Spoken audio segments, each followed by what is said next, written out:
Tinatampok ngayon sa Batangas ang iba't ibang aktibidad sa ipinagdiriwang na Sinukman Festival. Kung ano-ano ang mga yan, alamin natin sa sentro ng balita ni Bien Manalo live. Bien!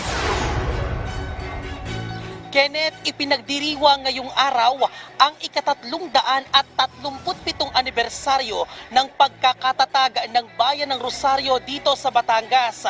Kasabay niyan ay ang selebrasyon naman ng Sinukman Festival, tampok ang mayamang kultura at tradisyon ng bayan.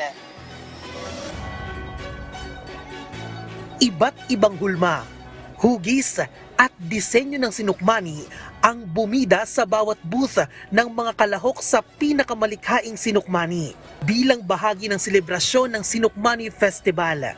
Kabilang sa mga kalahok ang mga barangay sa Rosario, mga tanggapan ng lokal na pamahalaan, eskwelahan, mga negosyo at establishmento sa bayan at ilang private organization.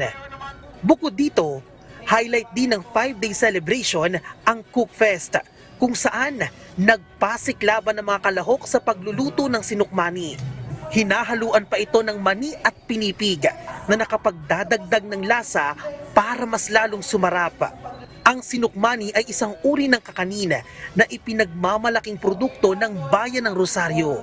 At syempre, hindi ko rin pinalampas ang pagkakataon na matikman ang ipinagmamalaki nilang sinukmani.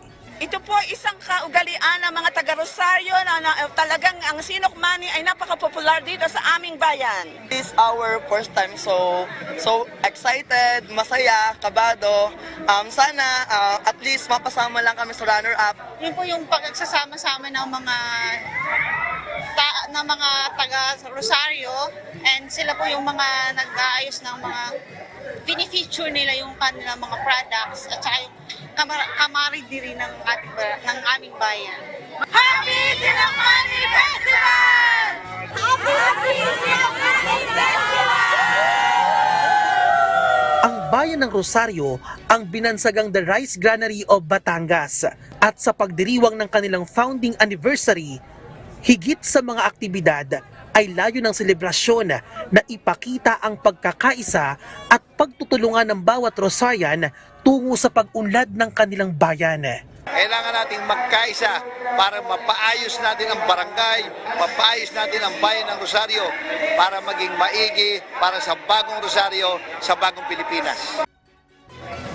Kenneth, mamayang bandang 3:00 naman ng hapon ay magaganap ang pinaka-inaabangan ng lahat, ang street dancing competition, kung saan maglalaban-laban ng mga estudyante mula sa iba't ibang eskwelahan dito sa Rosario, Batangas.